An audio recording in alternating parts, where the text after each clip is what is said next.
जिला में पंचायत घर को बेचने के मामले में जिला परिषद उपाध्यक्ष नरेश कुमार दर्जी ने मीडिया के सामने आकर अपना पक्ष रखा है। नरेश कुमार दर्जी ने इसे राजनीतिक साजिश करार दिया है। स्थानीय विधायक पर आरोप लगाते हुए उन्होंने कहा कि वे आगामी विधानसभा चुनावों के दृष्टिगत सक्रिय हैं, ऐसे में उन्हें टारगेट किया जा रहा है। उन्होंने दावा करते हुए कहा कि वे पीछे नहीं हटेंगे, चाहे उन्हें जेल के अंदर ही डाल दिया जाए, तब भी वह विधानसभा चुनाव लड़ेंगे। उपाध्यक्ष ने यह तर्क दिया है कि प्रदेश भर में इस तरह की खरीद फरोख्त और सबलेटिंग हो रही है, लेकिन उन्हें टारगेट किया जा रहा है। यहां तक कि जिला परिषद उपाध्यक्ष मुख्यमंत्री जयराम ठाकुर का नाम लेने से भी नहीं चुके। दर्जी ने कहा कि मुख्यमंत्री जयराम ठाकुर के स्थानीय जिले मंडी में भी इस तरह से दुकानें बेची जा रही हैं।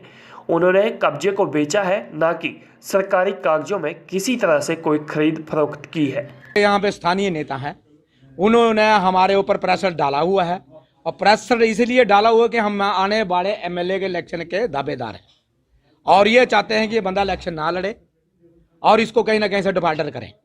और जहाँ का ये खरीद फरोख्त इन्होंने रोप लगाया हुआ है, ये खरीद फरोख्त जो है ये एक आबादी टीका है भाई, ना कि कोई किसी प्रकार का, जैसे आप बोल रहे हैं कि ये उन्होंने रोप लगाया कि पंचायत घर भेज दिया। ऐसा कुछ नहीं है, वहां को पंचायत घर नहीं है। हमारा जो पंचायत शासन पंचायत का प्रॉपर घर है वो 448 और 459 में जो है वो प्रॉपर पड़ा हुआ है और उसमें 2 बिल्डिंगें बनी हुई हैं, ठीक है। और जो ये जो जहां पे जो बोल रहे हैं पंचायत घर बना, वो पहले की एक बड़े पुराने टाइम में फांसी उड़वाने में सराय थी, ठीक है। और सराय वो कच्ची सराय थी, सियालपोश थी और उसके साथ एक पीपल का पेड़ था, वो ट्याला लगा हुआ था। जब उसके बाद जो है फिर उसके बाद वो जहाँ पे जो हमारे पास पंचायत घर था पुराना, वो चुड़ रहा था, तो उसके लिए बैठने के लिए जगह नहीं था। तो कुछ जो वहाँ के पहले जो प्रधान थे वो बैठने के लिए कुछ समय के लिए ऊपर चले गए उस सराय में। और जहाँ पे जब उस सराय पे रहे, तो जब मैं 2000 से प्रधान बना तो मैं भी वहाँ पे बैठा तो कुछ दिन, परंतु वो ऊपर गिरने वाला था। फिर मैंने तुरंत पैसा सैंक्शन कराया और लग सा पंचायत घर बनाया। और कुछ दिनों के बाद वहां पे जहां पे हम बैठ रहे पंचायत घर में बैठ रहे, तो एक कमरे में रिखीराम जी बैठते थे, उनका कब्जा था।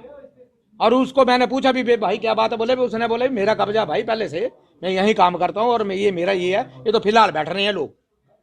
और कुछ दिनों के बाद वो गिर गया और उस बंदे ने बनाया। उस बनाने के बाद उसने वहां पे 2 कमरे बनाए और साथ में एक बनाया। फिर उसके बाद उसने जो है उसने बात की, लोगों से बात कर रहा था कि मैंने इसको बेचना भाई। फिर मैंने बोला भी आपने इसको बेचना है, फिर किसी से उस ढंग से मेरे लड़के से बात की उसने, फिर उसने मेरे लड़के को दे दिया। लड़के ने मेरे से बात की, भाई डैडी ऐसी बात है, मेरा देख ले होता है। तो मैं उसमें खुद एविडेंस हूं, उससे लिया मैंने और उसमें एविडेंस गवाह है हमारे साथ कि खरीदा है। फिर उसके बाद वो हमने खरीदा, उसके बाद हमने फिर आगे 2013 में खरीदा। 2013 में हमने 5 लाख का बेच दिए, 3 का खरीदा, 5 का बेच दी। वो जब हमने बेचा 2005 से, वो आबादी टीका है, हमने खरीदा 2013 में। जब आबादी टीका था तब खरीदा है, पंचायत घर नहीं था, ना है ना होगा। वो पर्सनल प्रॉपर्टी किसी की नहीं है। अगर किसी को कोई दिक्कत है, जो हमारे ऊपर रोप लगा रहे हैं, पब्लिक प्रॉपर्टी नहीं है, वो आबादी टीका है। अगर किसी को कोई ऐसी समस्या तो वो कोर्ट में जाए, परंतु राजनीतिक दबाव से उसको जो है एफआईआर का रूप दिया गया। और ये सरकार को सही ढंग से, जो प्रशासन है उसको सही ढंग से इसकी इन्वेस्टिगेशन करनी पड़ेगी, नहीं तो उनके ऊपर ही भारी पड़ेगा। वो लालकीर में कोई फैसला करने का किसी को अधिकार नहीं है। एसडीएम भी फैसला दिया ही नहीं है, उसने पेंडिंग दिया है। अगर किसी ने उसने अंदर खाते में हमें बुलाया नहीं है, अंदर खाते में किसी ने ऐसा किया होगा तो उसको भी साथ में लपेटा जाएगा, वो कोई होगा, उसमें किसी से कोई भाईबंदी नहीं है।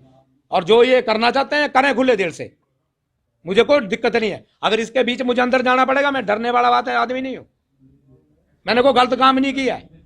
ये कोर्ट का मैटर है, इसको कोर्ट डिसाइड करता है कि किसको देना है और किसको नहीं देना है।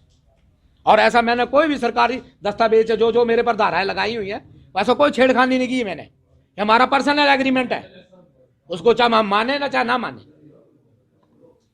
अगर सरकार चाहती है तो कर सकती है अपना कागज, परंतु हमारे तक पहुंची बात, हमें नहीं पूछा, हमें नहीं गिल्लब सुना। अगर ऐसे ही FIR होती रही तो ये अंधेर नगरी चौपट राजा। तो जो मर्जी है, जेड़ा मर्जी है उसको रगड़ दो भाई। बात कही है कि चाहे मुझे अंदर डाल दें, जेल में डाल दें, मैं चुनाव लड़ूंगा, उसको कहना चाह रहे हैं आप? ऐसा है कि मुझे अगर ये इस केस में कोई भी आरोप लगा दें, मैं मुझे अंदर भी डाल दें, मैं अंदर से भी केस इलेक्शन लड़ूंगा। मैं पब्लिक हित के लिए लड़ूंगा। अगर पब्लिक आएगी चाहेगी तो मुझे अंदर से भी जिताएगी, परंतु ये अंदर जाने वाला केस ही नहीं है। ये तो जो बंदे ने जिन्होंने FIR दी है वो उसको भुगतने के लिए तैयार रहे भाई, क्योंकि मैं उनके ऊपर कार्रवाई करने जा रहा हूं और मैंने करनी है, इसमें कोई दो राय नहीं है भाई। कब्जों में नहीं बिकती है, कब्जा बिकता है, कब्जा बिकता है। बहुत बिके हुए हैं, पूरे हिमाचल में करोड़ों हैं। शिमला में प्रॉपर दुकानें बिक रही हैं, मंडी में प्रॉपर दुकानें बिक रही हैं, वहां पे स्थानीय हमारे मुख्यमंत्री का एरिया है। ऐसा कोई नहीं है, कब्जा बिकता है भाइयों। और कोई सरकारी हमें तो दोषी तब बनाया जाएगा, हमने कोई रजिस्ट्री करवा दी हेरा फेरी से। अगर बंदा वो 118 में तब आता मेरे ऊपर मैटर की, वो बंदा वहां पे मालिक बन जाए कागजों में, वो तो एक ऊपर ऊपर के ही हवा है, हमारे एग्रीमेंट में है ना, वो वैसे तो कुछ नहीं है और ना ही उसका मालिक है। वो हमारी जगह है, वो हमें मिलेगी और हमें चाहिए।